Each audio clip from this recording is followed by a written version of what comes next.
Haleluya. Saudaraku, pada saat kita mengalami beban yang berat, apa yang muncul dalam benak kita? Rasanya kita pingin teriak. Kalau perlu ada orang yang kita mintai tolong, kita minta tolong. Apalagi itu beban berat dari persoalan ekonomi, saudara. Waduh, itu adalah sesuatu hal yang sangat pelik. Kita mau minta pertolongan kepada saudara, kadangkala saudara kalau masalah cien, fulus duit hepeng, aduh, itu tidak kenal saudara kalau masalah uang, saudara. Kita mau minta tolong mungkin ke perusahaan atau di mana tempat kita kerja, rasanya malu hati kita. Mulut ini jadi keluh untuk minta tolong kepada Tuhan. Lantas pada saat kita berada dalam beban yang berat, dalam kesengsaraan seperti ini, di tengah-tengah peperangan pergumulan, atau di tengah-tengah badai, saudara, apa yang kita lakukan? Selain kita minta pertolongan kepada Tuhan, seperti pemazmur berkata, berserulah kepada Tuhan, dan biarlah seruan kita minta tolong itu didengar oleh Tuhan. Kenapa? Daud udah tidak kuat menghadapi situasi yang pelik. Dia menghadapi peperangan yang bertubi-tubi, melelahkan fisiknya, rasanya capek. Dan ayat ini juga mewakili setiap kehidupan kita. Apalagi yang dikatakan oleh Tuhan Yesus.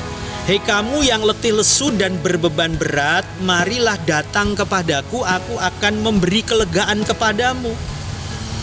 Jadi orang yang berbeban berat datangnya kepada siapa? Kepada Tuhan. Tuhan yang mana? Tuhan yang benar.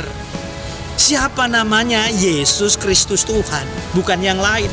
Bukan ilah-ilah yang ada di dunia ini, saudara. Tuhan kita adalah Tuhan yang pasti. Dan firman-Nya adalah firman yang pasti. Dan janjinya adalah janji yang pasti. Kalau itu adalah janji yang pasti apa yang diucapkan oleh Tuhan, kenapa kita mesti ragu untuk datang kepada Tuhan? Datang kepada Tuhan dan jangan datang kepada manusia. Karena kalau kita minta pertolongan kepada manusia, kadangkala manusia mengecewakan. Dia bantu satu kali, saudara, setelah itu sukses dia ngomong, orang ini kalau bukan saya yang bantu nggak begini hidupnya. Udah mati kali dia, udah susah hidupnya. Lihat saudara, nolongnya nggak seberapa, tapi bacotnya itu, membuat sesak kita lagi. Nggak sedikit lantas orang jadi kecewa dan putus asa. Bukan tambah baik hidupnya, tambah susah. Kalau engkau sedang ada dalam beban berat, saudara, firman Tuhan mengingatkan, satu, datang sama Tuhan. Kembali kepada jalan kita yang semula. Dan pada saat engkau berbeban berat, jangan malu engkau menghampiri Tuhan. Pada saat engkau sedang ada dalam beban berat, saudara, tidak perlu engkau melihat ke kiri dan ke kanan. Datang saja kepada Tuhan.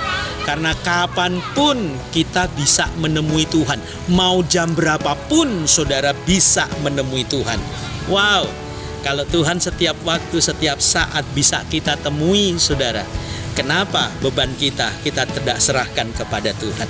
Serahkanlah beban kita kepada Tuhan. Karena beban yang berat sekalipun, itu akan terurai dengan sendirinya. Maju terus dan Tuhan Yesus memberkati.